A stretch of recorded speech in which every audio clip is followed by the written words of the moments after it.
Portugal stuns France to win Euro 2016 final. Portuguese overcome loss of Cristiano Ronaldo to beat host nation 1-0 on Eder's extra-time goal. St. Denis, France. Cristiano Ronaldo spent the biggest moment of his international career in the Portuguese dugout with a sore left knee.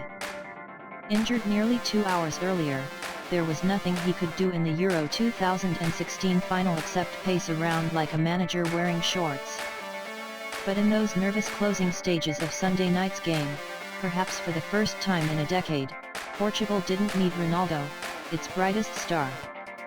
With a goal from nowhere in extra time, it defeated host nation France 1-0 to win its first major championship. "We lost our main man, the man who could score a goal at any moment," Portugal defender Pepe said of Ronaldo, who left the game in the 25th minute. "But we were warriors on the pitch. We said that we'd win it for him."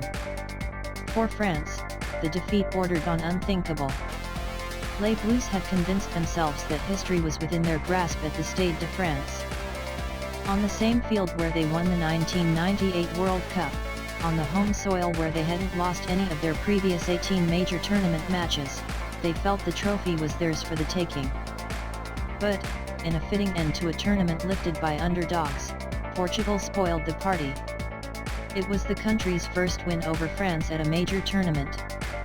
Les Bleus' sudden return to reality came when Eder cold-cocked the French defense in the 109th minute, swooping through the middle to fire a low shot past goalkeeper Hugo Lloris. The Stade de France fell silent, save for the red and green corner of Portugal fans. The disappointment of Ronaldo's early exit felt like it had come weeks before. When it was over, Ronaldo hobbled back onto the field, knee heavily bandaged, to close a season that saw him lift two of the most prestigious trophies in soccer. He now has a first international title to add to the Champions League he won with Real Madrid in May. But his contribution to both finals remains tinged with weirdness. In the Champions League, he was largely invisible until taking the clinching penalty in a shootout. On Sunday, he wasn't on the field for 95 minutes of play. "He still gave us all his strength and bravery, and we got this important victory, both for him and all of Portugal," Eder said. Like France, Portugal knows the heartbreak of losing the Euros on home turf all too well. 12 years ago, when Ronaldo was 19 years old and already a starter for the national team, his side was stunned by Greece in the final in Lisbon. "I've been looking for this for a long time," Ronaldo said. "Since 2004, I've asked God for a second chance at this." On that night, Portugal manager Fernando Santos was working as a radio analyst at the game. And for most of Sunday evening, he seemed to have a front row seat to another sob story. In the 8th minute, France midfielder Dimitri Payet crashed into Ronaldo, catching him around the left knee, with a tackle that didn't draw a whistle from the referee. Ronaldo tried desperately to carry on. He called for on-field treatment twice. But 15 minutes after the initial challenge, he couldn't keep up the fight. On the stretcher to the tunnel, amid a standing ovation from both halves of the crowd, Ronaldo burst into tears. Then the atmosphere died. France dominated regulation but spent most of the evening running into Portuguese goalkeeper Rui Patricio and, on one occasion, the Portuguese would work.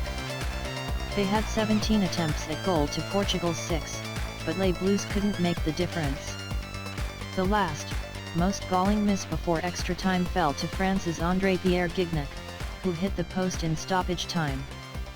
"It was quite a closed match, but we had our chances," France manager Didier Deschamps said. "The disappointment is there. It's huge. And it will take time to digest it." Before Sunday, the final was being painted as a moment of catharsis for the host nation, which had known nothing but soccer heartbreak and calamity since winning Euro 2000. At the 2002 World Cup, it crashed out in the group stage without scoring a goal. At Euro 2004, France was one of Greece's unlikely victims during Greece's run to the title. It lost the 2006 World Cup after a headbutt by star Zinedine Zidane, and the team went on strike in 2010 in South Africa. Ever since then, Les Blues have been trying to win back the French public. Portugal snuck up on this tournament after drawing all 3 games in the group stage and finishing third. It didn't beat any of its opponents in regulation until the semi-final win over Wales. But over the course of those games, Santos's men grew into a mean defensive unit. He freely admitted that it wasn't pretty, but it got the job done. "We were simple as doves and wise as serpents," he said in Portuguese. Santos, who coached Greece to the second round of the 2014 World Cup, made no secret of building his team around Ronaldo. In the minutes after the injury, he had to think hard about how to readjust.